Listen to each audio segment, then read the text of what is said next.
Sa isip ni Xiang Fei, gusto tayong talunin ni Yeming gamit ang mga hayop na ito. Masyado kang inosente. Ngayon, ipapakita ko sa iyo kung gaano kalaki ang agwat sa pagitan ng isang hamak na sekta sa kabundukan at ng isang Holy Land. 1 Jian Fu, 10,000 Sword Talisman. Sa sandaling iyon, libu-libong espada ang bumagsak mula sa langit. 1 Jian Fu. Iyan ang natatanging killing talisman na tanging mga elder lamang ng Sword Lake ang makakalikha. At saka, hindi madali ang paglikha nito. Ang tatlong ito, tiyak na hindi sila ordinaryong mga disipulo sa Sword Lake. Ang mga espada ay tumutok sa kawan ng mga demon beast. Ha ha ha, mga hayop, mamatay kayong lahat para sa akin. Mamatay kayong lahat. Ang mga demon beast ay nahiwa-hiwa sa maliliit na piraso sa lupa. Sa isip ni Yeming, noon, napakaraming yuan chi ang nagamit ko. Kumain ako ng 30 yuan recovery pills, gumamit ng 20 martial monarch coins para may tayo ang formation, at humiram pa ng tulong mula sa flawless aura. Inabot ako ng 3 sandali para mapuksa ang mga demon beast na iyon. Samantalang sila, isang sword talisman lang, isang hingahan lang, nagawa na nila. Mabuti na lang at nag-iwan ako ng isang alas. Kung ginamit nila ang 1 Jian Fu sa amin, hindi ko maisip ang kahihinatnan. Bata, nang ahas kang pahirapan ako ng ganito. Ginamit ko pa ang pinakahuling mahalagang sword talisman. Itong utang na ito, naisip mo na ba kung paano mo babayaran? Mukhang may hindi kayo naintindihan. Sa sitwasyon ngayon, kayo ang biktima. Hamak na naghahanap ng kamatayan. Sword Shadow Step. Instant Step. Ginamit ni Sulan ang Instant Step at tumalon, sinalo ang espada ni Dingbo. Ang dalawang natira ay sumugod kay Yeming. Shadow Serpent Slash. Ginamit ni Yeming ang Instant Step para umiwas. Sa isip ni Yeming, lakas. Ang bagay na ito ay parang yuan chi din. Basta't malakas ang kontrol sa katawan, maaari itong pagsamasamahin. Kung itutuon ko ang lahat ng lakas ng aking buong katawan sa kanang braso, makakapagpakawala ako ng 80,000 jin na lakas. Slash. Natigilan ng dalawa ng hamampos ang espada ni Yeming. Isang malakas na pagsabog ang yumanig sa kalangitan, nagkabitak-bitak ang lupa. Tumilapon sina Xiang Fei at Tu Sheng, bumagsak sa lupa. Paano nangyari ito? Isang hamak na disipulo ng maliit na sekta sa kabundukan, paanong nagkaroon ng ganito kalakas na puwersa? At saka, ang taong ito, noong huli kaming magkita ay 9th grade martial artist pa lang siya. Ngayon, nasa 3rd grade na siya. Ang bilis ng pag-angat na ito, nakakatakot. Iyan lang ba ang huling salita ninyo? Ako ay isang marangal na disipulo ng Holy Land.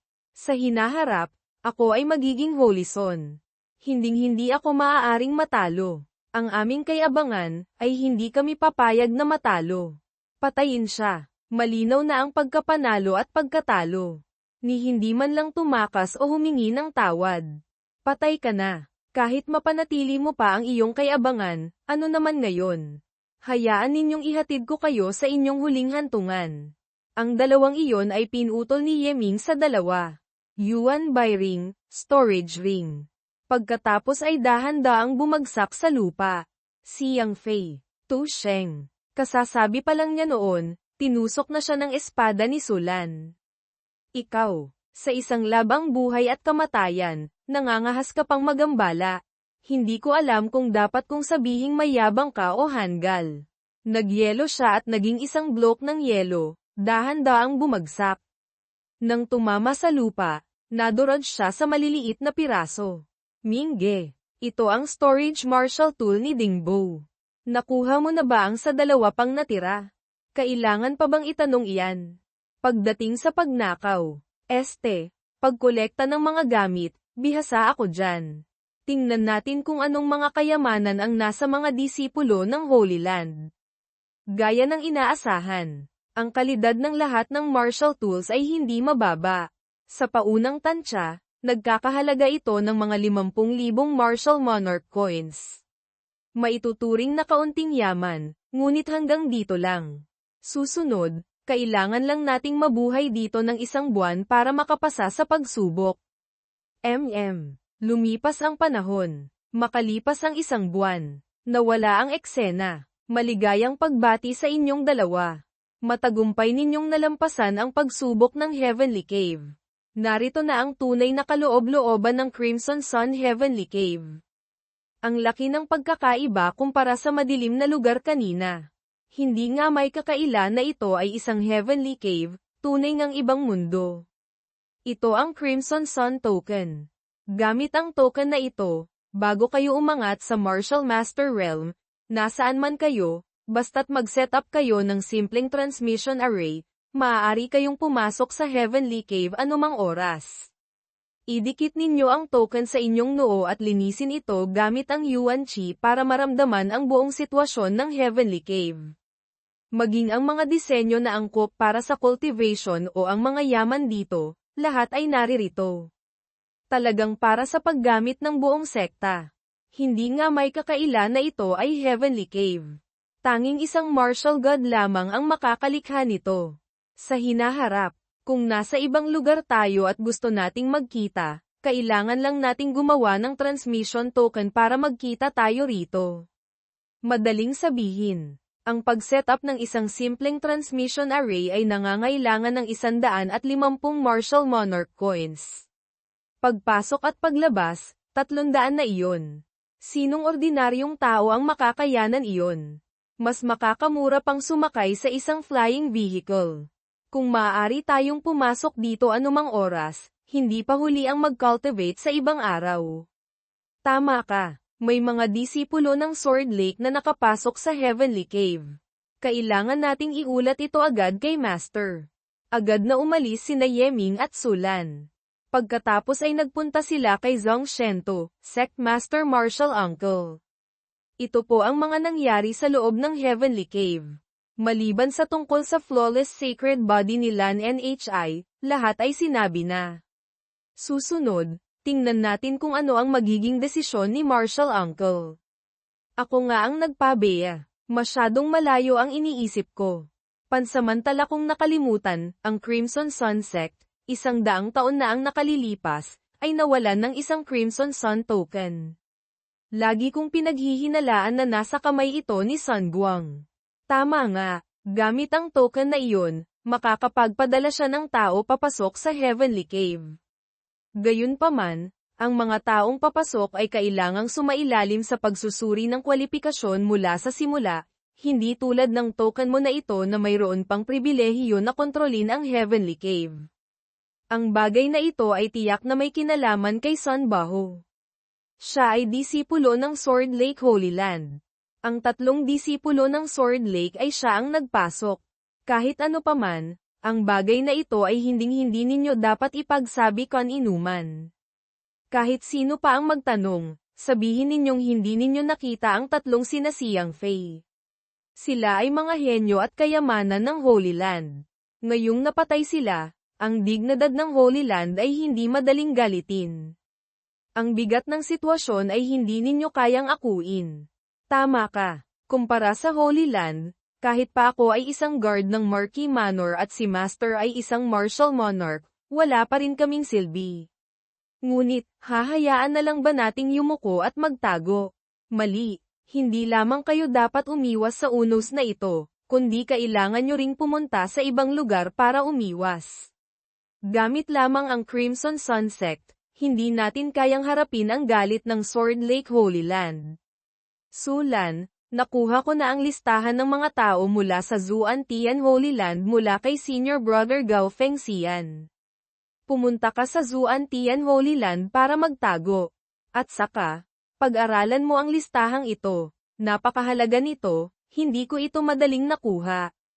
Kailangan mo itong pahalagahan. Yeming, maghanda ka na rin. Sa loob ng ilang araw, pumunta ka na sa East Chi Academy para magulat. Gamit ang inyong potensyal, ang Crimson Sun Sect ay maaari lamang ituring na isang tuntungan, hindi kayo maaaring manatili rito magpakailanman. Sa hinaharap, kailangan ninyong lumipad ng mataas. Pupunta sa Zuan Tian Holy Land. Maghihiwalay kami ni Mingge. Ayoko. Ilang taon lang naman iyon. At saka, mayroon tayong Heavenly Cave. Pwede tayong magkita kada buwan doon. Kung gayon, may pagkakaiba ba kung magkahiwalay tayo o hindi? Kung pumapayag si Sulan, kung gayon, ito na ang gagawin natin. Magpapadala ako ng liham kay senior brother para mauna siyang makipag-usap sa Zuan Tian Holy Land. Kung walang mangyayaring hindi inaasahan, bukas, magpapadala ang Zuan Tian Holy Land ng taga-sundo para kay Sulan. Lumipat ang eksena sa inner courtyard ng Elder Sun Buang. Anong sabi mo? Sina Sulan at Yeming lang ang lumabas. Nasaan sina Siyang Fei? Natatakot akong, masama na ang lagay nila. Patay na. Ang tatlong iyon ay mga mid-grade treasure bodies. Kapag may nangyari, sino sa atin ang makakaharap nito? Anong gagawin natin? Ako ang nagpatawag sa kanila. Kung talagang may nangyari, malaki ang pananagutan ko. Paanong mamamatay sila? Hindi kaya. Mas mataas pa ang potensyal ni Yeming at Sulan kaysa sa kanila. Huwag na nating hulaan pa. Ano man ang sabihin, nangyari na ang nangyari. Kaysa alamin pa ang dahilan, mas mabuting isipin kung paano tayo makakaiwas sa pagkakasangkot dito. Baho, may paraan ka ba para pagtakpan ito sa Sword Lake? Ama, 3 henyo ang namatay. Hindi 3 aso o pusa. Alam mo ba, kung silang 3 ay hindi lang namatay at nagpatuloy sa pag-cultivate, may posibilidad pa silang umangat sa sacred body. Ang halaga ng isang sacred body, kahit sa Holy Land, ay hindi masukat. Malakas niyang hinampes ang mesa. Kung gayon din lamang, ituloy na natin ito hanggang sa huli. Direktang sabihin natin ang bagay na ito sa Holy Land. Siyempre, ang salarin ay iba. Tingnan na lang natin kung kanino natin isisisi. Tama ka. Kung gayon, sabihin na lang nating si Zhang Shento ang pumatay kina Siyang Fei. Sa ganoong paraan, tiyak na papatayin ng Sword Lake si Zhang Shento. At ikaw, Ama, uupo ka na lang at maghihintay na maging sect master. 1 bato, 2 ibon. Tunay ngang isang magandang plano. Ang mga taga-Holy Land ay hindi mga hanggal. Hindi sila basta maniniwala sa anumang sabihin natin. Ang bagay na ito ay kailangang gawin ng maingat. Hindi lamang kailangang isangkat si Zhang Shento, kundi kailangan ding patayin ang batang si Yeming. Ang aming Huang family ay may isang lihim na disguise technique, kakaunti ang depekto. Maaari kong isuot ang damit ni Zhang Shento, magpanggap na siya. Tiyo, gamitin mo naman ang shadow recording stone para i-record ito. Sa ganoong paraan, may malinaw na ebidensya, hindi pa ba sapat iyon? Baho, Yuan Kui, susunod, may ibibigay akong misyon sa inyong dalawa. Pagkatapos, sa kainan ng Crimson Sunset, tinaas ni Yeming ang kanyang kopeta, mga kapatid. Dahil sa ilang hindi may iwasang dahilan, kami ni Lan NHI ay malapit nang umalis sa Crimson Sunset. Ang kainang ito ay ang aming polem, ako ang taya. Sa hinaharap, sa lawak ng mundo, magkikita pa tayo kung may pagkakataon. Kung pinili mong umalis, Junior Brother, tiyak na dahil sa hindi may iwasang dahilan. Sinusuportahan ni Senior Brother ang iyong desisyon. Mahaba pa ang araw, tiyak na magkikita pa tayo ulit. Patago kayong nagtitipon dito para kumain, hindi man lang ako tinawag. Sa tingin ko, binabalewala ninyo ako, ang hari ng libreng pagkain, si Jaurit Ian. Alam na naming ikaw ang hari ng libreng pagkain, kaya kahit hindi ka tawagin, tiyak na darating ka rin. Tingnan mo, pati chopsticks inihanda na namin para sa iyo. Ikaw na makapalang mukha, dumating ka nga talaga. At tama nga ang hula ni Brother Yeming. Kinuha agad ni Jaurit Ian ang chopsticks. Halina. Mga kapatid, huwag kayong mahiya sa akin. Sa sandaling iyon, biglang isang espada ang lumipad patungo sa kanila. Nahawakan ito ni Yeming gamit ang kanyang kamay. Sino? Yeming. Ang lakas ng loob mo. Nang ahas kang patayin sina Siyang Fei. Alam mo bang silang 3 ay mga henyo ng aking Sword Lake Holy Land? Sun Baho. Nabugbog ba kita ng husto kaya nasira na ang utak mo? Nitong mga araw na ito, nasa Heavenly Cave ako nagko-cultivate. Hindi ko nga nakita ang mga taong sinasabi mo, paano ko sila mapapatay? Si Xiang Fei at ang iba pa ay namatay sa loob ng Crimson Sun Heavenly Cave. Sasabihin mo pang hindi ikaw. Brother Baho, ang batang ito ay nasa 3rd grade martial artist pa lang. Paanong mapapatay niya sina Xiang Fei na nasa 1st grade martial artist? At saka, sina Xiang Fei ay mga mid-grade treasure bodies. Tiyak na may malakas na tumulong kay Yeming mula sa likuran. Ano? Pinatay ni Yeming ang mga disipulo ng Sword Lake. Baliw ka ba? Disipulo iyon ng Holy Land. Kahit si Yeming, hindi niya sila kayang talunin. Sinabi nilang may tumulong. Ang bait ng Sect Master kay Yeming. Hindi kaya. Si Sect Master. Maganda ang epekto, hindi inaasahan. Ang balita siguro ay mabilis ng kakalat. Bahala ka kung anong gusto mong sabihin. Hindi ko nakita sina Xiang Fei. Ito ang Crimson Sun Sect, hindi ang Sword Lake. Mas mabuting maghinay-hinay ka. HMPH. Ikaw na mamamatay tao. Ginalit mo ang Sword Lake. Patay ka na. Maghanda ka ng harapin ang galit ng Sword Lake. Sa isip ni Jaurit iyan, hindi maganda ang sitwasyon. Sina Huang Yuan Kui at Sun Baho ay parehong galing sa Holy Land, mayayabang. Pero ngayon, parang mga tanga silang nakikipagtalo kay Junior Brother. May mali. Ang kanilang target ay si Sect Master. Pupuntahan ko si Sect Master Martial Uncle. Kumain muna kayo. Hindi nyo na ako kailangang hintayin. Hoy, Yeming. Nagmamadaling tumakbo si Yeming papunta sa tirahan ni Zhong Shento. Kumatok siya sa pinto. Pasok. Sect Master Martial Uncle. Si Sun Baho, kanina, biglang nagdala ng isang tao at hinarap ako. Tinanong niya ako kung bakit ko pinatay si Xiang Fei. Ang tono nila ay kakaiba, sinasabing may nag-utos sa akin mula sa likuran. Naisip ko, ang target nila ay kayo, Sect Master Martial Uncle. Gaya ng inaasahan ko, nangyari ang ganito kalaking bagay, talagang gustong iwasan ni Sun Buang ang lahat ng kaugnayan. At ang pinakamagandang paraan nila ay isisi ito sa akin. Ang pakikipagtalo nila sa iyo, malamang ay para ikalat ang tsismis.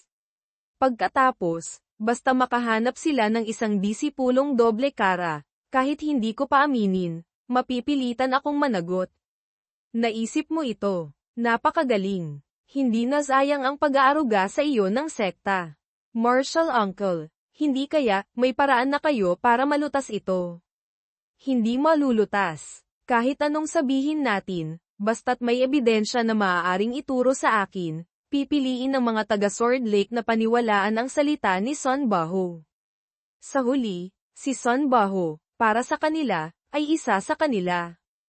Ako, pinamahalaan ko ang Crimson Sun Sect ng 20 taon, naglingkod ng buong puso. Dahil dito, naantala ang aking cultivation. Kung gusto ni Sun Buang na maging Sect Master, kung gayon, ibibigay ko na lang sa kanya. Gusto ninyong iwan ang posisyon ng Sect Master. Anong nakakagulat doon? Tayong mga martial artists, sa huli, iisa lang ang hinahangad ang martial daw. Ang katanyagan at kayamanan ay pangalawa lamang. Matagal na akong naantala, ang pagbabalik sa aking tunay na hangarin ay isang magandang bagay. Tahimik si Yeming, Martial Uncle, ang inyong kaluwagan ng loob, lubos na hinahangaan ni Yeming. Sa hinaharap, tiyak na malalampasan ni Martial Uncle ang mga limitasyon at makakamit ang mas mataas na tagumpay. Haha, kung gayon, tatanggapin ko ang iyong magandang hangarin. Bukas, pagkatapos ihatid si Solan, ibibigay ko na ang posisyon ng Sect Master. Ihahatid kita sa East Chi Academy. Kinabukasan, sa Crimson Sun Sect, gintong ulap. Napakalaki. Nabuhay ako ng ganito katagal, ngayon lang ako nakakita ng ganitong kababalaghan. Hindi ko alam kung ano ito. Sa pagtingin pa lang dito, hindi ko mapigil ang makaramdam ng paggalang. Ang puwersang nagmumula sa ulap na ito, mula sa Dragon Pool hanggang sa 10,000 milya. Ang magkaroon ng ganitong kakayahan, natatakot akong tanging Holy Land lamang ang may kaya. Mula sa gininto ang ulap, isang barko ang dahan-daang lumitaw. Isang gintong daan ang nabuo pababa. Ako ang sugo mula sa Zuan Tian Holy Land. Nasaan si Solan ng Crimson Sun Sect? Lan Moy, Lan. Umalis ka na. Kung may pagkakataon, bawat katapusan ng buwan, magkita tayo sa Crimson Sun Heavenly Cave. Hinaplos ni Yeming ang kanyang ulo. Pagkatapos ay dahan-daang binitawan. Ako si Sulan. Mga hibla ng gintong liwanag ang pumulupot sa kanyang katawan, pagkatapos ay hinayla siya paakyat. Nakuha na ang tao. Aalis na. Isang malakas na pagsabog ang umalingaw-ngaw. Ang barko ay nawala sa isang iglap. Nakatingala pa rin si Yeming, sinusundan ito ng tingin. Kapatid, kung may paghihiwalay, mayroon ding muling pagkikita. Huwag kang malungkot, tumingin ka sa mas malawak na pananaw. Alam ko, sa huli, hindi ko maaaring hadlangan ang kanyang kinabukasan. Susunod, pupunta ako sa Crimson Sun Hall, titingnan ko kung ano na ang nangyayari kay Sect Master Martial Uncle doon. Makalipas ang ilang sandali, sa Crimson Sun Hall. Shen-tu, bakit mo gustong bumaba sa pwesto? Pagkatapos mong bumaba, ano ang iyong mga plano? Tama ka, napakaraming taon kang nagsikap, hindi naging madali para mapaunlad ang Crimson Sun Sect. Ngayon, ang Crimson Sun Sect ay may magandang kinabukasan. Bakit mo gustong bumaba? Ano ba talaga ang nangyari? Mga kagalang-galang, huwag kayong masyadong mag-isip. Ang posisyon ng Sect Master ay matagal nang pumipigil sa akin, mahirap mag-focus sa martial daw. Pagkatapos kong bumaba, maglalakbay ako sa mundo, susubukang abutin ang Martial Monarch Realm. Tungkol naman sa kung sino ang papalit sa posisyon ng Sect Master, tiyak na matagal nang may napagpasyahan si Elder Sun. Sa isip ni Sun Guang, ano ba talaga ang ginagawa ng taong ito? Talaga bang gusto niyang bumaba? O gusto niyang tumakas? Kung ang huli, kung gayon, medyo huli na. Hay, si Shen-tu ay nagsakripisyo ng malaki para sa Crimson Sun Sect. Natural lamang na igagalang ko ang kanyang desisyon. Tungkol naman sa posisyon ng Sect Master, ito ay mapupunta kay, sa sandaling iyon, biglang kumulog at kumidlat pababa. Nasaan si Zhong Shen-tu? Lahat ng tao sa Crimson Sun Sect ay nagulat at napatingala. Isang anino ang dahan-daang lumitaw sa gitna ng mga kidlat. Ang disipulo ng Sword Lake, si Sun Baho, ay nagbibigay galang kay Elder Lei. Tanong ni Yeming kay Beiming, Beiming. Ang taga Sword Lake, hindi maganda ang pakay. May paraan ba para makatakas? Sagot ni Beiming, ang pag-activate ng Escape Talisman ay nangangailangan ng 2 iglap. Sapat na iyon para patayin ng isang Martial Monarch si Master ng 10 beses. Wala tayong paraan para makatakas. Crimson Sun Sect, narito si Zhong Shen-tu. Pagdating ng Elder ng Holy Land, ano po ang maipaglilingkod?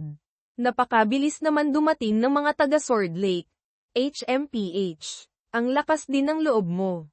Nang ahas kang saktan ang henyo ng aking Holy Land. Naramdaman ng mga elder, disipulo, parang nabasag ang aking tenga. Wala kaming kasalanan. Patawarin po kami ng elder ng Holy Land. Dati, laging may martial monarch na nagpoprotekta.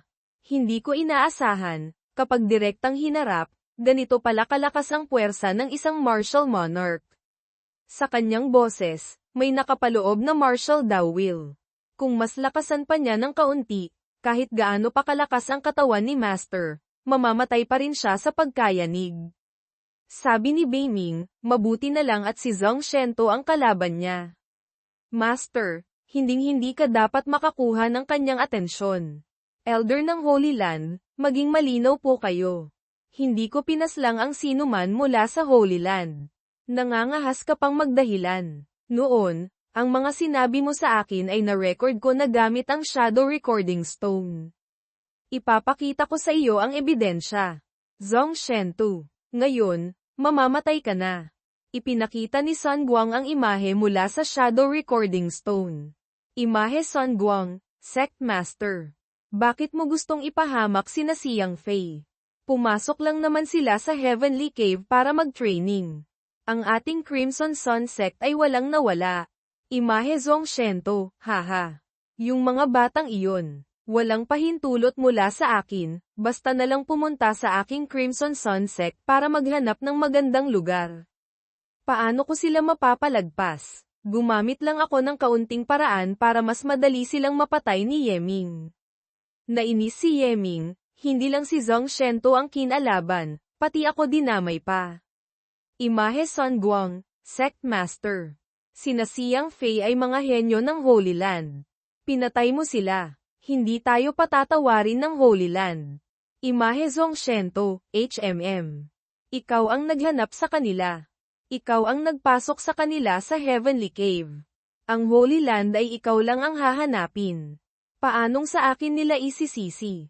Imahe Sun Guang, Sect Master. Pinatay mo ang henyo ng Holy Land, tapos gusto mo pang isisi lahat sa akin. Ngayon, malinaw na ang ebidensya. Ano pa ang gusto mong sabihin? Sun Guang, magaling ka, magaling. Nang ahas kang gumamit ng ganitong paraan. Sect Master, huwag ka nang magdahilan pa. Humingi ka na ng tawad sa Elder ng Holy Land. Baka sakaling may pagkakataon ka pang mabuhay. Gusto ko lang naman ang makabubuti sa iyo. Elder ng Holy Land, ang nasa recording na iyon ay hinding-hindi ako. Gamit ang inyong paningin, tiyak na makikita ninyo. Hanggang ngayon, hindi ka pa rin umaamin. Sige, tamad na akong makipagsalita sa iyo. Magbayad ka ng iyong buhay. Sa sandaling iyon, isang anino ang lumitaw sa harap ni Zhongshento. Ito ang Grand Elder. Sinalo niya ang kidlat mula sa Holy Land Elder. Shento, isama mo si Yeming at umalis. Grand Elder, mabilis na hinawakan ni Zhongshento ang kamay ni Yeming at hinayla palayo. Sumugod ang Grand Elder, handang isakripisyo ang sarili. Gusto ninyong saktan sila. Dumaan muna kayo sa bangkay ko. Naghahanap ng kamatayan. Isang malakas na suntok ng kidlat ang tumagos sa katawan ng Grand Elder. Bumagsak siya sa lupa. Boom! Hindi matukoy kung humihinga pa. Gumamit sila ng escape talisman at tumakas na libu-libong milya ang layo. Mahirap nang habulin pa. Sa isip ni Elder Lei, ginamit ng matandang iyon ang isang secret technique. Sinunog ang kanyang buhay para lamang makakuha ng 2 iglap. Kahit pa isang peak martial ancestor, sa harap ng isang martial monarch, wala pa ring silbi. Patay na. Nawala ang Grand Elder. Ano na ang mangyayari sa Crimson Sun Sect? Nagalit si Elder Lei at nagpakawala pa ng mga kidlat. Ingay. Ang lupa sa ibaba ay nagkabitak-bitak. Elder ng Holy Land, pakalmayan po ninyo ang inyong galit. Elder Lei, magdahan-dahan po kayo sa pagpaparusa. Kung magpapatuloy pa kayo, mawawasak na ang Crimson Sun Sect. Suminghal lamang siya ng isang beses, pagkatapos ay tumalikod at umalis. HMPH. Hindi ito ang resultang gusto ko. Lumipat ang eksena libu-libong milya ang layo. Lumabas sina Yeming at Zhongshento mula sa transmission gate. Ang Grand Elder, namatay dahil sa akin, kasalanan ko ito. Hay, kung si Sect Master Martial Uncle ay nagpasya agad na harapin si Sun Guang, hindi sana haantong sa pagkamatay ng Grand Elder. Masyadong nag-alinlangan, kulang sa pagpapasya. Yeming, ihahatid muna kita sa East Chi Academy, pagkatapos ay pupuntahan ko ang iyong master. Kaya ko na pong mag-isa. Martial Uncle, mas mabuting pumunta na kayo agad sa Yin-Yang Sect. Ang pagtugis ng Sword Lake ay malamang hindi lang ganito. Ang kanilang target ay kayo. Kailangan nyo ring mag-ingat. Lumipat ang eksena sa Chi City. Ang Chi City ay matatagpuan sa silangang bahagi ng East Chi Country. Bagamat hindi ito ang kabisera, ito ang pinakamalaking lungsod sa East Chi. Sa Chi City, ang permanenteng populasyon ay hindi bababa sa 100,000. Mayroong martial monarch na nagbabantay sa gate tower, at mga martial masters na nagpapatrolya sa mga pader ng lungsod.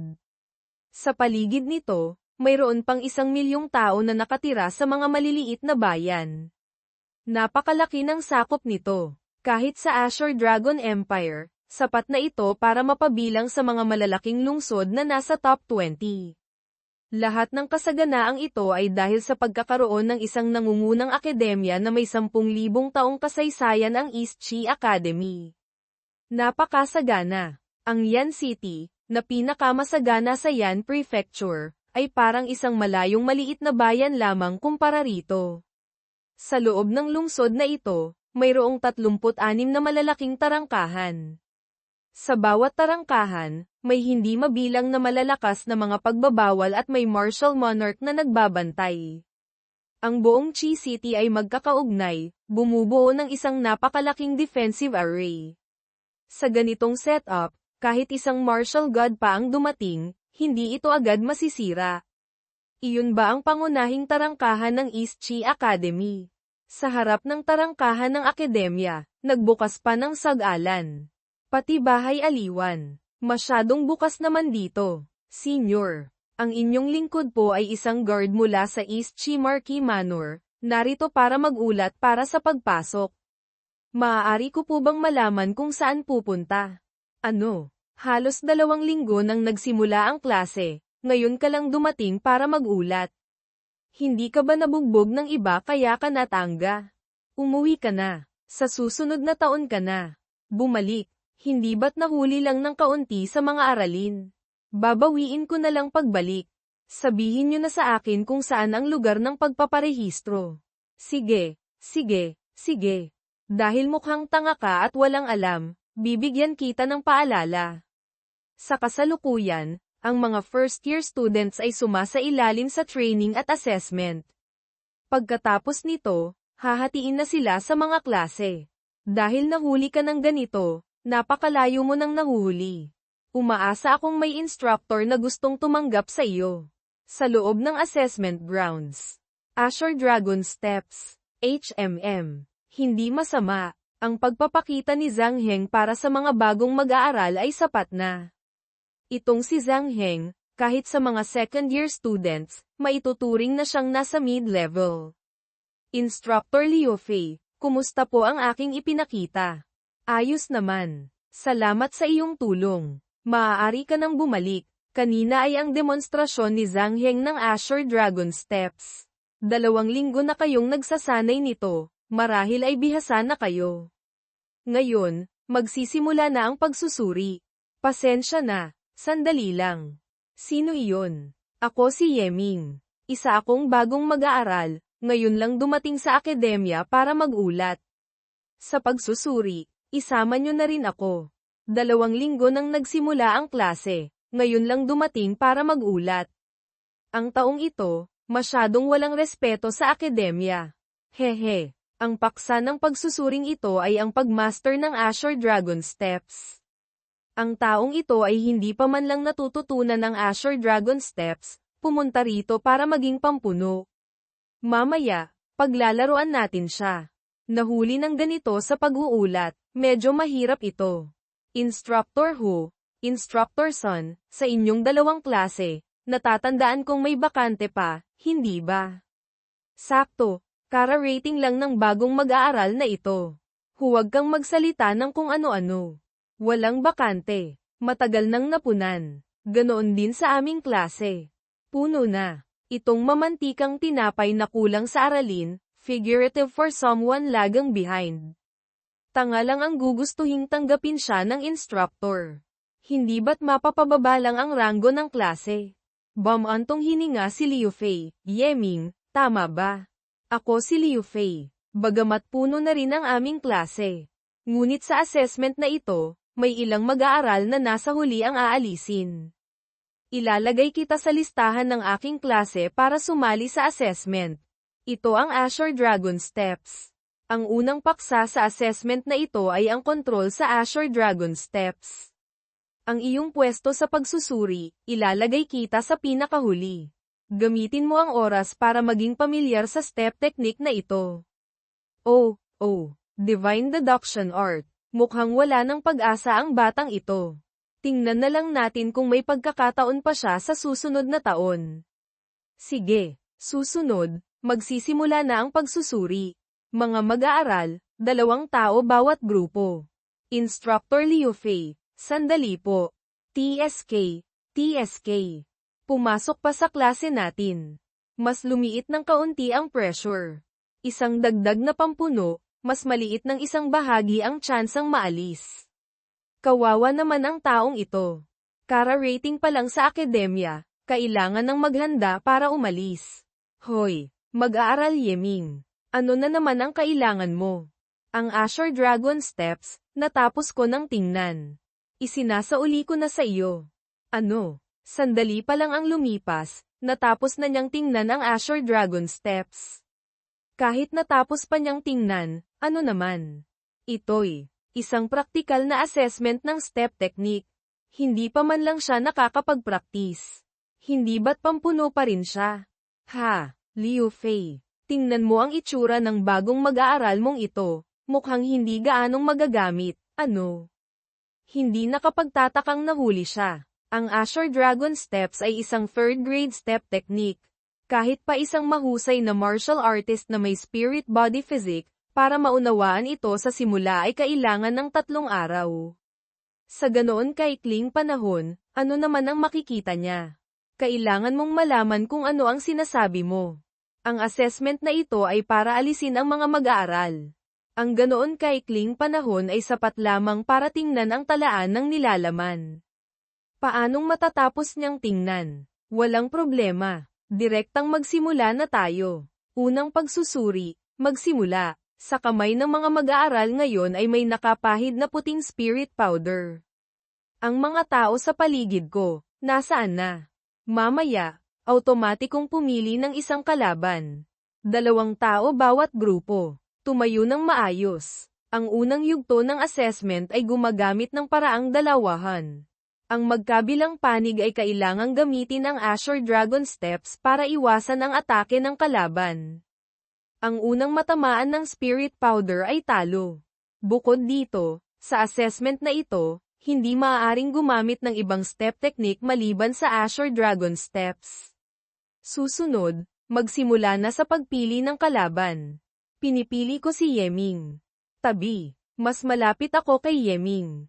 Siyempre, ako dapat. Lahat kayo ay malalakas. Hindi naman mauubusan ng pagkakataon. Ako ang pinakamahina. Hayaan niyo akong maging kalaban ni Yeming. Mga kagalang-galang, pagbigyan niyo naman ako ng kaunting mukha. HRK. Ikaw na. Lahat kayo, itinuturing akong madaling target. Ano? Unang grupo ng laban, magsimula. TSK. TSK.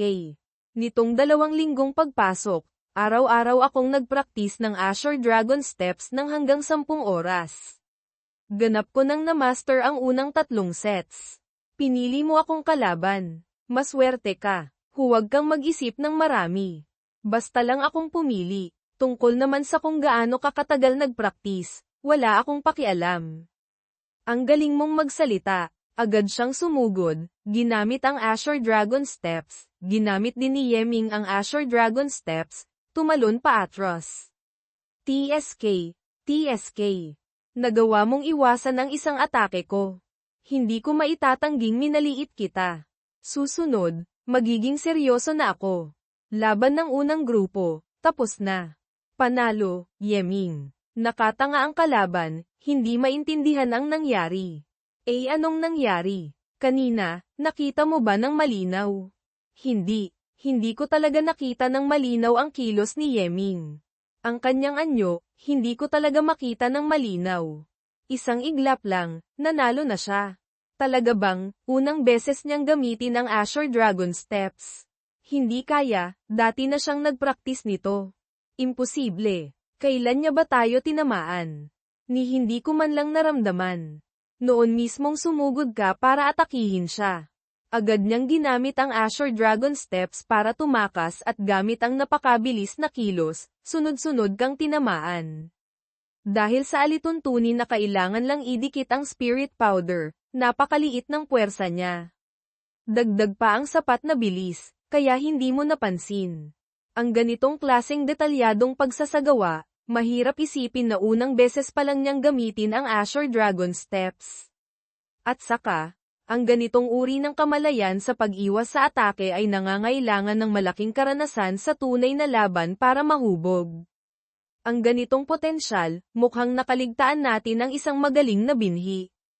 Ang Azure Dragon Steps, unang assessment pa lang naman. Walang gaanong ibig sabihin. Ang aming pagtingin, hinding-hindi maaaring magkamali, sabi ng matanda sa tarangkahan ng akademya. Ang assessment na ito ay may kinalaman din sa paglalagay sa klase. Kung gustong mapunta sa elite class, natatakot akong hindi pa sapat ang antas na ito. Kanina, ang itsura ninyong nag-aagawan para tanggalin ako. Ngayon, bibigyan ko kayo ng pagkakataong ito. Sabay-sabay kayong lumapit. Napakapangahas na tao. Ang makapasok sa East Chi Academy, walang sino man ang ordinaryo. Magsisisi ka sa iyong mga sinabi. Taong hindi alam ang taas ng langit at lalim ng lupa.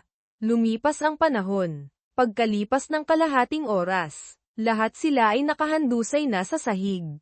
Tingnan ninyo ang inyong mga itsura, kailangan nyo pang magpraktis ng husto.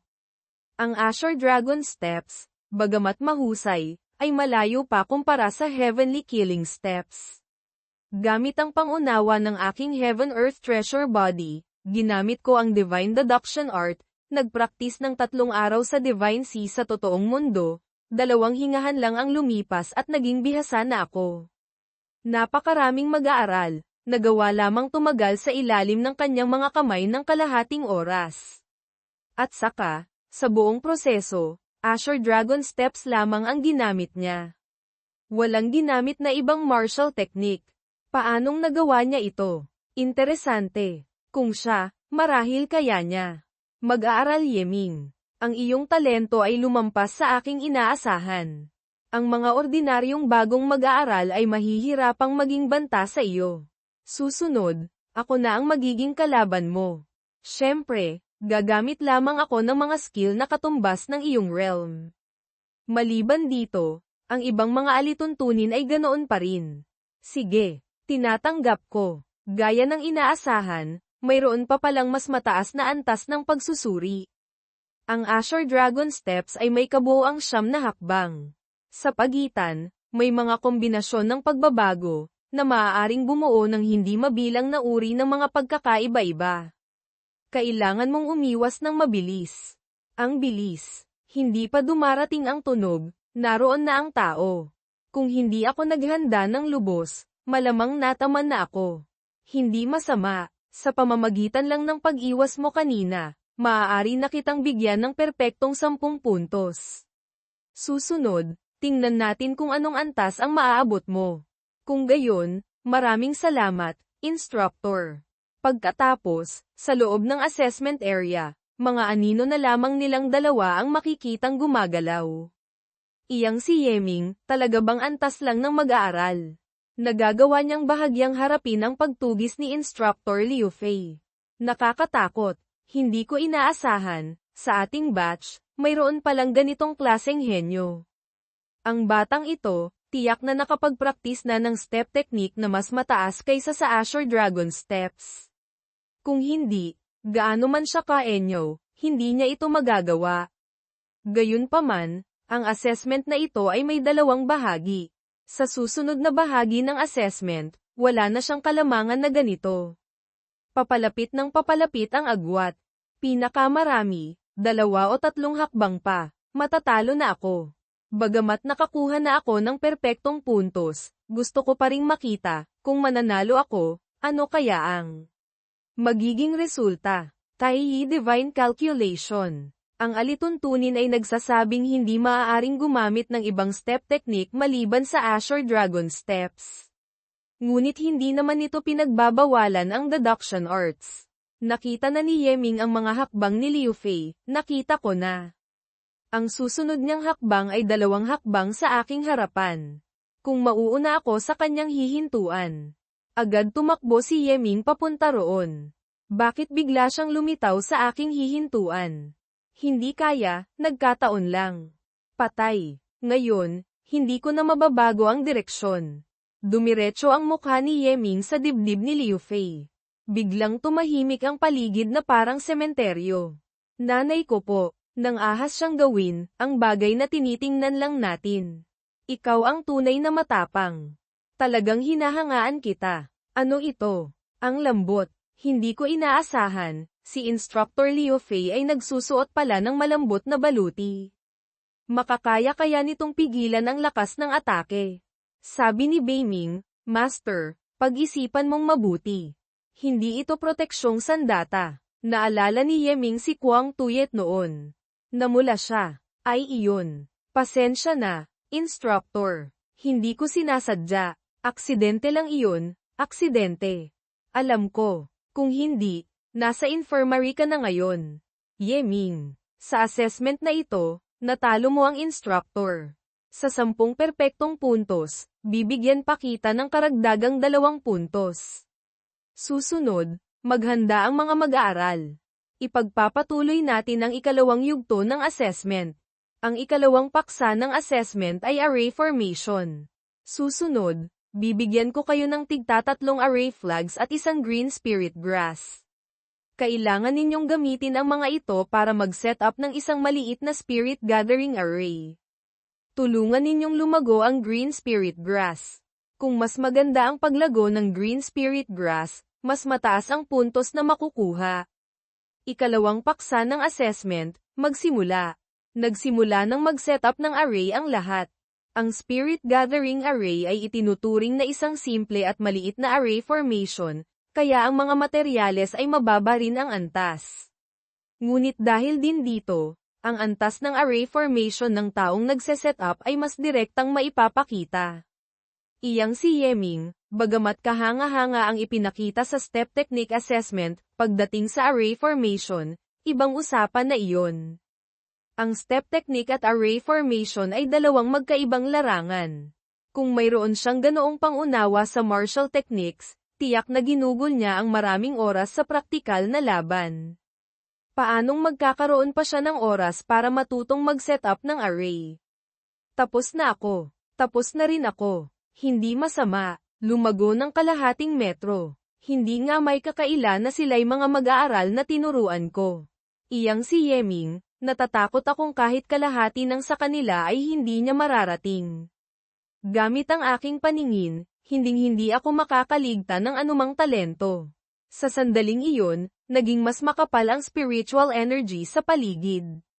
Ay ito. Ano ito? Ang daloy ng spiritual energy, napakalakas. Ang kanyang green spirit grass, nagbunga pa. Hindi na ito damo lang. Naging puno na. Iyon, hindi ba't green spirit fruit iyon? Diyos ko, ang green spirit fruit, nagmula pala sa green spirit grass. Ang taong ito, hindi talaga namin kapantay. Kumpara sa kanya, ang aming green spirit grass ay parang mga bata lamang. Nagawa niyang pilit na paangatin ang green spirit grass at magbunga. Ang ganitong antas ng array formation, nalampasan na niya ako. Hindi tama. Kahit ikumpara pa sa lahat ng top-level array masters na nakilala ko na. HMPH. Nakita ko lang na medyo simple ang array formation na ito, kaya basta ko na lang ginawa. Hindi ko inaasahan na mapapalaki ko ang bagay na ito. Itong array flag na ito, mas komportable gamitin kaysa Martial Monarch coins. Lintek, basta mo lang ginawa. Sinasabi mo bang basta mo lang ito ginawa? Maniniwala ako sa iyo kapag naging multo na ako. Ang pagbuo ng array na ganito, hindi ba't dahil sa mga array flags? Malinaw na mas komportable gamitin kaysa Martial Monarch coins. Sabi ni Beiming, ang Martial Monarch coins ay pera lamang, hindi talaga ginawa para mag-set up ng array. Master, sa susunod, bumili ka ng mas maraming materyales para sa pag-set up ng array, mas magiging komportable ka. Ikalawang paksa ng assessment, mag-aaral Yeming, pasado. 12 puntos. Lumapit ang 2 ibang instructor. Mag-aaral Yeming. Ang iyong ipinakita ay napakahusay. Hindi ko alam kung nais mong piliin ako bilang iyong pribadong instructor.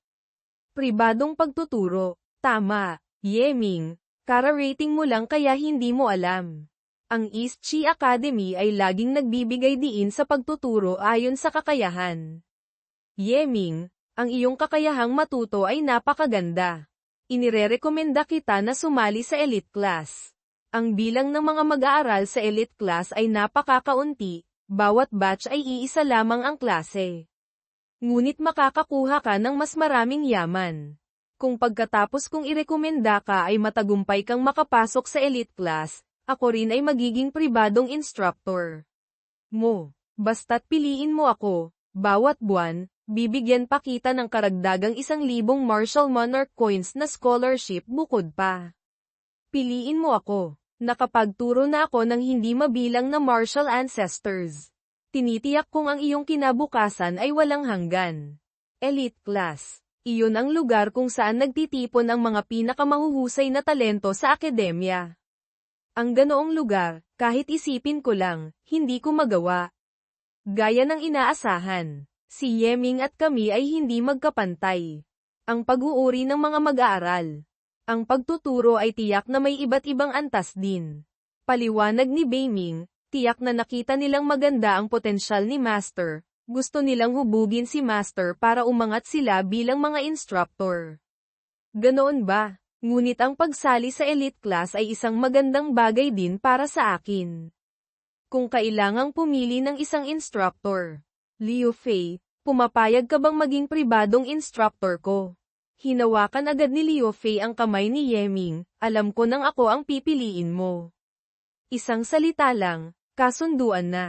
Tara, kumain muna tayo.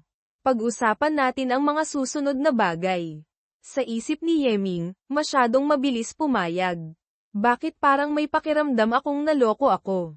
Sabi ni Beiming, tingnan mo ang itsura ni Master, mukhang nasa plano na siya ng iba. Instructor Liu Fei. Ngayon na ba kayo kakain? Ang aming assessment, paano na? Tama, hindi pa kami nabibigyan ng puntos. Ay, ang pagbibigay lang ng puntos. Alam din ni na Instructor Hu at Instructor Sun. Magsikap kayo ha, mauuna na kami. Hay, isang maling hakbang, nawalan ng magandang pagkakataon. Kung alam ko lang, hindi ko sana siya tinanggihan. Lumipat ang eksena sa 10,000 Beast Pavilion. Ngayon, mayroon pa bang pribadong silid? Mayroon pa po, ngunit ang pribadong silid ay napakamahal. Kahit medyo mahal, ayos lang. Pumili ka ng isang silid na may magandang espasyo. 2 po, dito po tayo. Sabi ng isang estudyante, boss.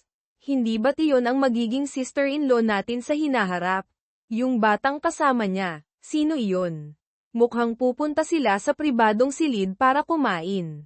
Nakita ito ni Zhang Heng at malakas na hinampas ang mesa. Nang ahas kang galawin ang babae ko. Pagod ka na bang mabuhay? Bata, tumabi ka para sa akin. Pagkahawak pa lang niya kay Yeming, nag-teleport na ito sa kanyang likuran. Gamit ang mahalagang takip ng espada, malakas niyang hinampas ang puwit nito. Bumagsak si Zhang Heng, padapa sa sahig. Puwit, ang puwit ko. Ang sakit. Dahil ito ang unang pagkakamali mo, patatawarin kita. Sa susunod, hindi na ganito kadali. Hindi nga, isang galaw lang, napatumba na niya si boss. Sa grupo natin, iilan lang ang kayang tumalo kay boss. Huho. Ang galit na ito, kapag hindi naiganti, hindi ako isang tunay na lalaki. Ang mag-aaral na sinaktan mo ay si Zhang Heng. Ang kanyang ama ay isang matandang instructor sa akademya. Dahil dito, napakayabang niya. Dati, tinuruan ko siya ng kalahating taon. Hindi ko inaasahan na may gusto pala siya sa akin. Ngayon, siya ay isang second-year student na. Ang paghamon niya sa iyo, marahil ay para makuha ang aking atensyon. Bagamat nahulaan kong mananalo ka, hindi ko inaasahan na ganoon kadali. Si Zhang Heng. Kahit paano, isa siyang first-grade martial artist. Mas malakas lang ako ng kaunti. Ang pagbugbog sa isang hangul ay hindi naman masyadong mahirap. Sa Demon Domain, kahit paano, nakapatay ako ng 3 first-grade martial artists. At sila pa ay mga Holy Land Treasure Body Geniuses. Kumpara sa kanila, si Zhang Heng ay malayo pa. Instructor Liu Fei, inimbitahan mo akong kumain. Hindi naman siguro para lang pag-usapan siya, hindi ba? Ang tawag na iyan ay masyadong formal. Tawagin mo na lang akong Liu Fei. Sa pagkakataong ito, inimbitahan kita, totoo ngang may iba akong bagay na kailangang sabihin. Pangunahin itong may kinalaman sa tungkol sa elite class. Ang elite class, bagamat maraming yaman, ang tindi ng pagsasanay ay napakalaki rin. Para makasali, kailangang pumasa sa elite assessment. Ang nilalaman ng assessment ay kinabibilangan ng potensyal, physique, talino, at iba pa. Para makasali sa assessment, kailangan mo munang maging isang ordinaryong mag-aaral ng 2 buwan. Siyempre, bibigyan kita ng espesyal na atensyon. Siyempre, ang bagay na ito ay maganda rin para sa akin. Sa kasalukuyan, isa lamang akong basic instructor. Kung makakapasok ka sa elite class, ako ay magiging pribadong instructor mo. Ituturing kitang parang isang batang amo na aalagaan at huhubugin. Pagdating ng panahon, may karangalan tayong pagsasaluhan, may kahihiyan tayong paghahatian. Kung makakagawa ka ng pangalan sa malaking kompetisyon ng paaralan, maaari akong maging isang intermediate instructor. Kung hindi mo magagawa, kung gayon, babalik din tayo sa dati nating anyo. May karangalan tayong pagsasaluhan, may kahihiyan tayong paghahatian. Sister Faye, huwag kang mag-alala. Tiyak na magiging intermediate instructor ka. Kahit pa high-level instructor. High-level instructor, kalimutan mo na. Para umangat doon, kailangan ng hindi bababa sa Martial Monarch Cultivation. Isa lamang akong hamak na Grand Martial Master, hindi ko iyon pinapangarap. Yeming. Kilala mo ba ang 3 kagandahan ng ating East Chi Academy? Sa isip ni Yeming, hindi ko inaasahan, si Instructor Liu Fei ay tsismosa rin pala. 3 kagandahan. Malakas niyang hinampes ang mesa. Kayo bang mga lalaking mag-aaral, hindi ba't interesado kayo sa magagandang babae? Bakit wala kang alam? Ang tinatawag na 3 kagandahan ay ang tawag ng mga mag-aaral sa 3 pinakamagandang babaeng mag-aaral sa akademya. Sila ay sina, Ice Jade Beauty, Yu Chen Chen, Water Charm Beauty, Yin Suyi, at Eyebrow Beauty, Miruyu. Hindi lamang sila magaganda, mayroon din silang pambihirang talento. Ang mga lalaking mag-aaral, nag-uunahan hanggang magkasakitan para lang makakuha ng koneksyon sa kanila. Si Miruyu, mula sa karaniwang pamilya, walang espesyal na katayuan, kaya walang gaanong agwat sa karamihan ng mga mag-aaral. Siya ang numero 1 pinag-aagawan. Gamit ang iyong antas, Ming, baka sakaling makuha mo nga siya. Napakaraming mag-aaral. Ayoko namang makipag-agawan sa kanila. At saka, mayroon na akong kapareha. Ang ganitong bagay ay hindi ko naiisipin pa. Pagkatapos, bumalik si Yeming sa dormitoryo ng akademya. Mabuti na lang at ang dormitoryo dito ay pang-isahang silid. Walang mang-iistorbo, mas madali ring mag-cultivate. Ang Crimson Sun Token, kahit nasa akademya ako, walang silbi. Pupunta ako sa Crimson Sun Heavenly Cave para mag-cultivate. Agad ginamit ni Yeming ang Crimson Sun Token para mag-teleport. Lumipat ang eksena sa Crimson Sun Heavenly Cave. 1 yuan heavy water pool. Hindi pa oras ng usapan. Si Lan Nhi, gaya ng inaasahan, hindi pumunta sa Heavenly Cave. Mukhang mag-isa na lang akong magkukultivate. Paliwanag ni Beiming, Master. Ang tubig dito ay 1 yuan heavy water. Napakahalaga. Ang bigat ng bawat patak ay 1,000 beses kaysa sa ordinaryong tubig. Sa paglubog lamang dito, mararamdaman mo na ang 1,000 jin na pressure. Habang lumalalim, mas bumibigat ang pressure. Agad tumalon si Yeming, nanginginig ang kanyang katawan dahil sa pressure ng tubig. Ang bigat ng tubig na ito. Lumulutang lang ako sa ibabaw. Paano ako magkukultivate? Hindi kaya, kailangan ko pang magbuhat ng mabigat na bagay. Ang mga ordinaryong martial artists, oo nga, kailangan nilang gawin iyon. Gayunpaman, ang Divine Spirit Treasure Robe ay maraming gamit. Beiming, kailangan mo lang dagdagan ng ilang beses ang bigat ni Master.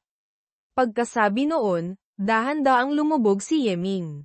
Ang bigat. Para bang may lakas na ilang libong jin na pumipiga mula sa lahat ng direksyon. Ang Blood Demon Chi, sa ilalim ng pressure, mas lalo pang naging siksik. Ang pag-cultivate dito, talagang doble ang bilis. Hindi nga may kakaila ang pagkakaiba ng mga yaman ng Heavenly Cave. Kinabukasan, bumalik si Yeming sa klase. Ang tinatawag na Yuan Chi, sa katunayan ay isang hakbang pa sa paggamit at pagbabago ng Yuan Chi condensation. Maaari itong maapektuhan ng maraming bagay, tulad ng physics, bloodline, espesyal na teknik, at iba pa. Ang isang martial artist na gustong umangat pa ng isang hakbang sa realm, hindi lamang kailangang mag-ipon ng Yuan Chi, kundi kailangan ding magkaroon ng mas malalim na pagbabago ang Yuan Chi. Bagamat madaling maintindihan ang sinasabi ni Instructor Liu Fei, kumpara kay Beiming, malayo pa. Nakakawalang gana, nakakaantok, ang klase ngayong araw ay hanggang dito na lang. Maaari na kayong bumalik ng mag-isa. Lumipas ang oras, dumating na ang hapon. Klase sa umaga, cultivation sa gabi. Ang araw-araw na ganito ay hindi may iwasang maging nakakabagot din. Sa loob ng akademya, mukhang maraming mga society na inorganisa mismo ng mga estudyante. Dapat kaya akong humanap ng isa para subukan. Sa sandaling iyon, may mga aninong lumapit. 4 na tao ang lumitaw, lahat ay may mga ngiti sa mukha. Sa isip ni Yeming, mukhang kahit saan ay may mga hanggal. Kahit pa sa East Chi Academy. Hoy bata, alam mo ba kung bakit ka namin hinahanap, kami ni Lolo? Gamit ang iyong talino, maliban sa away at paghihiganti, ano pa ba? Sakto, wala akong ginagawa ngayon, paglalaruan ko kayo.